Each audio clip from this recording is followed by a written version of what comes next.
దేవుని నామానికి మహిమ కలుగును గాక. హల్లెలూయా. నేడు మనం ధ్యానించబోచున్నటువంటి లేఖన భాగము సామెతల గ్రంథము 4వ అధ్యాయము 25-27 వచనములు ధ్యానం చేద్దాం. నీ కన్నులు ఇటు అటు చూడక సరిగాను, నీ కనురెప్పలు నీ ముందర సూటిగాను చూడవలెను. నీవు నడుచు మార్గమును సరళము చేయుము, అప్పుడు నీ మార్గములన్నీయు స్థిరములగును. నీవు కుడి తట్టుకైనను ఎడమ తట్టుకైనను తిరగకము, నీ పాదమును కీడునకు దూరముగా తొలగించుకొనుము.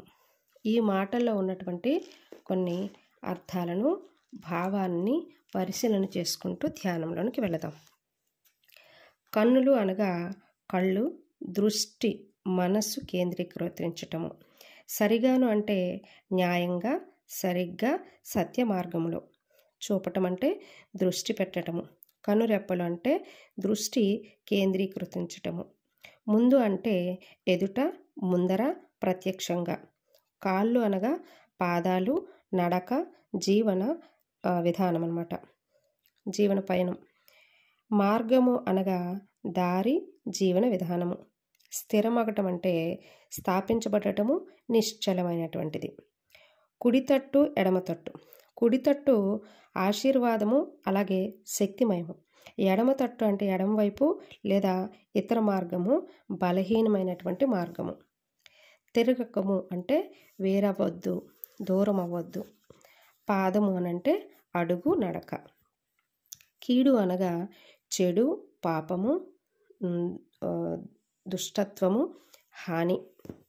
ఈ యొక్క అర్థాలను పరిశీలన చేసుకున్నాం కదా. మరి భావాన్ని కూడా చూద్దామా?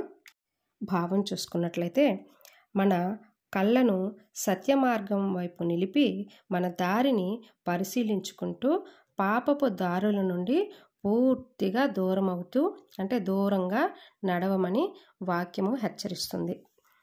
ఉపదేశంలోనికి వెళ్దామైతే భావాన్ని పరిశీలన చేసుకుంటే అల్టిమేట్గా ఏం చేయాలి? మనిషి సత్య మార్గంలో నడవాలి, పాపానికి దూరంగా ఉండాలి. మనిషిని దేవుడు తన పోలికలోను తన స్వరూపంలో చేసుకున్నాడు. అంటే దేవుని యొక్క లక్షణాలు, దేవుని యొక్క పోలికలతో పాటు లక్షణాలు కూడా మనలో ఉన్నాయి కదా. అంతేకాదు, ఎంతో ఇష్టంగా మనిషిని దేవుడు ఎంతో ఇష్టంగా, ఎంతో ఆలోచనగా, ఆశగా సృజించాడు. అలాంటి మనిషి తన మార్గాన్ని చెరుపుకొని తనకు నచ్చిన మార్గంలో నడుస్తూ దేవునికి ఆయాసకరంగాను, కోపం పుట్టించేటువంటి గాను మారిపోయాడు. మనిషి పట్ల దేవునికి ఒక ఉద్దేశం ఉంది, ఆ ఉద్దేశము నెరవేర్చబడాలి. దేవుడు మనిషిని మాత్రమే తన పోలికలో ఎందుకు స్పెషల్గా సృజించారు? ఆలోచన చేశారు ఎప్పుడైనా? సృష్టి మొత్తాన్ని దేవుడు ముందుగా పెట్టేశాడు. మరి నేటికి కూడా చూస్తున్నట్లయితే ఫస్ట్ సృష్టి, తరువాతే మనిషి. సృష్టి లేకుండా, అంటే సృష్టిలో సమస్తము లేకుండా మనిషి కలుగలేదు. మనిషి కంటే ముందు మనిషి అవసరతలను తీర్చడానికి, మనిషి మనుగడకు కావలసిన సమస్తము చేయబడి అప్పుడు మనిషిని దేవుడు సృజించారు. అంత స్పెషల్ ఏంటి మనిషి దేవునికి? ఎప్పుడైనా ఆలోచన చేశారా? ఆయన సృష్టి ఎప్పుడూ అద్భుతమే. ఆయనకు సృష్టి లోబడినట్లు మనిషి లోబడలేదు. అంతే, లోబడలేదు. నేటికి ఆయన మాటకు విధేయత కలిగి ప్రకృతిలో ప్రతీదీ పనిచేస్తుంది. కాలానుగుణంగా వర్షాలు పడుతున్నాయి, కాలానుగుణంగా ఎండలు కాస్తున్నాయి, కాలానుగుణంగా మంచు కురుస్తుంది. మరి కాలానుగుణంగా ఆ ఋతుపవనాలు వీస్తున్నాయి, ఋతువులు మారుతున్నాయి, కాలాలు మారుతున్నాయి. కానీ సృష్టి అంతా లోబడిన మనిషి మాత్రము లోబడలేదు. అయితే దేవుని ఆలోచనను మనిషే చంపేశాడు, మార్గాన్ని చెరుపుకున్నాడు. అయితే ఆ మార్గాన్ని అనుసరిస్తూ మనిషి ఇతరులతో కూడా అవలంబించే విధంగా, అంటే దేవుని యొక్క మార్గాన్ని అవలంబించుకుంటూ తను నడుస్తూ ఇతరులను కూడా అవలంబించే విధంగా నడిపిస్తూ సార్వత్రిక సంఘంగా ఏర్పరిచే ఒక్కడే తండ్రిగాను దేవునిగాను కలిగి ఉండాలని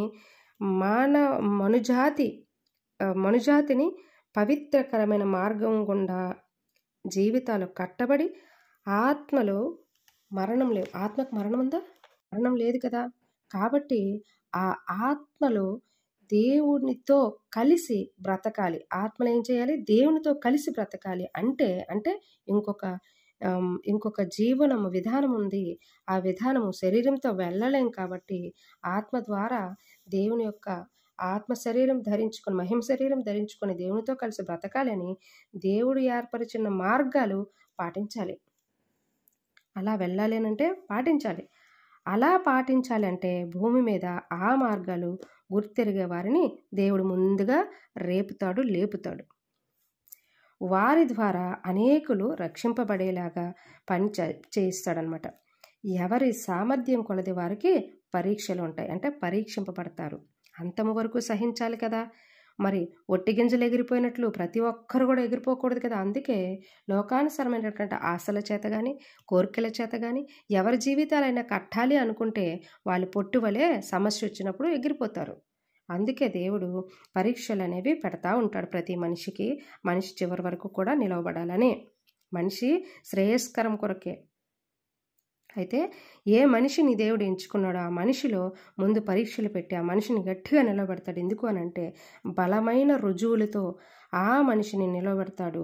ఎవరైతే దేవుని మాటను వినక, అంటే మాటలను వినక వారి మార్గాల్లో చెడు నడతల్లో ఉంటారో వారు సాతానుచే నడిపింపబడినటువంటి వారు కాబట్టి దాని బంధకాల నుండి విడుదల పొంది దేవుని మార్గాన్ని ఆశ్రయించాలి అంటే దేవుని పక్షంగా పనిచేయటకు మనిషి అవసరము. ఆ మనిషి, ప్రతి మనిషి పునరుత్థానంలో ప్రవేశించాలి. అందుకే యేసుక్రీస్తు వారు పునరుత్థానంలో ప్రవేశించారు. ఆయనే రుజువు కాబట్టి, ఆయనే మార్గం కాబట్టి, ఆయనే మాదిరి కాబట్టి దేవుని యొక్క క్రియలు బయటకు రావాలి అంటే దేవునికి భయపడాలి. అలాగే దేవునికి ఒక మనిషి కావాలి. ఆ మనిషే ఈరోజు నీ పట్ల, నీ ఆలోచనలను, నీ చుట్టూ ఉన్నటువంటి వారు, రేపబడినటువంటి వారు, ప్రవక్తలు కావచ్చు, మరి దేవుని భయంతోనూ, భక్తితోనూ, నీతితోనూ, న్యాయముతోనూ పనిచేస్తున్నటువంటి సేవకులు కావచ్చు, చాలామంది ఉన్నారు. వారందరూ అందరి జీవితాలను వారి పరిచర్య విధానంలో కట్టాలని ఆశపడుతున్నారు. సార్వత్రిక సంఘంలో నిలవబెట్టాలని ఆశపడుతున్నారు. దేవుడు రేపిన వారే వారు. అలాగూ మనము పరిశుద్ధ లేఖనంలో నేడు చదువుకుంటున్నటువంటి అనేకుల గురించినటువంటి జీవిత సత్యాలు ఈరోజు మన ముందు నిలవబెట్టినటువంటి పునరుత్థానంలో నిలవబడ్డానికి అర్హులైనటువంటి వారి యొక్క మాటలవి, వారి యొక్క సాక్ష్యాలవి. వాటిని బట్టి దేవుడు ఉన్నాడు, దేవుడు ఈ మార్గంలో నడిపించాలి, దేవుడు చెప్పినట్లు ఈ విధంగా నడవాలి అని రుజువులు మన ముందు పెట్టారు.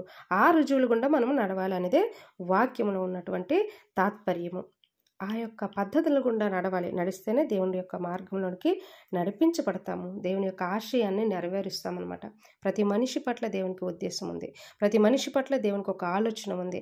ఆలోచన లేకుండా పనికి మాలిన దానను లేదా పనికి మాలిన వాడును అని నిన్ను నీవు తృణీకరించుకుంటున్నావేమో. కాదు, నీవు విలువైన వాడివి, విలువైన దానివి. దేవునికి నీవు కావాలి. ఈ లోకానికి నీవు అవసరం లేదేమో, కానీ దేవునికి నీకు కావాలి. నీ కొరకు ఆయన ఎంతో పెద్ద ప్రణాళిక వేసి ఉన్నాడు. ఆ ప్రణాళిక కోసము నీకు ఈరోజు శ్రమ ఉండొచ్చు. ఆ ప్రణాళిక నీ పట్ల ఉంది. ఆ ప్రణాళికలు నువ్వు చేరుకోవాలి అని అంటే దేవుని యొక్క ఆలోచన కోసము శ్రమ కూడా సైతము సహిస్తూ ఆయన బలాన్ని ఎరుగుతూ ఆయన మీద ఆధారపడాలి. ఎంతమంది ఈరోజు అంతం వరకు సహిస్తున్నారు శ్రమని? సహించటం లేదు కదా. భూ సంబంధమైనటువంటి ఆశీర్వాదాల కొరకు ఈరోజు చాలామంది పరుగులు తీస్తున్నారు. భూ సంబంధమైనటువంటి ఆశీర్వాదాలు మనకి అవసరం లేదు. దేవుడు తోడుంటే సమస్తము నీకు ఆ సమయానికి ఏమి కావాలో అది దేవుడు ఇస్తాడు. ప్రార్థన చేద్దాం. దేవుని యొక్క మనస్సుని గ్రహించాలి. దేవునితో మంచి సంబంధం ఏర్పడాలి అంటే కావాల్సింది ఏంటి? దేవుని ముందు భయం ఉండాలి, లోబడాలి, విధేయత కలిగి ఉండాలి, పవిత్రత కలిగి ఉండాలి, యథార్థ మార్గాన్ని ఆశ్రయించాలి, ముఖ్యంగా దేవుని యొక్క మాటలను ఆశ్రయించాలి. తండ్రి, వింటున్నటువంటి మాటలు మా జీవితాల్లో ఫలించులాగును నీవు ఎంత ఆలోచన కలిగి మా పట్ల ఉన్నావో ఆ ఆలోచన మేము గుర్తెరుగులాగును ప్రతి ఒక్కరి హృదయాలను రేపమని, ఆ హృదయాలలో నీవు నాటేటువంటి విత్తనాలు బలంగా మరి ప్రభువా నీ మాటలు అవి మాలో నాటుకోవడానికి మేము ఒప్పుకొని తీసుకునేలాగా సహాయం చేయమని ప్రతి బిడ్డని ఆలోచన చొప్పున నడిపిస్తూ సక్రమమైనటువంటి మార్గముల గుండా నడిచేలాగా మమ్మల్ని అందరినీ మీ కాపుదల కిందకు అప్పగించుకుంటూ క్రీస్తు నామమున అడుగుచున్నాం తండ్రి. ఆమేన్.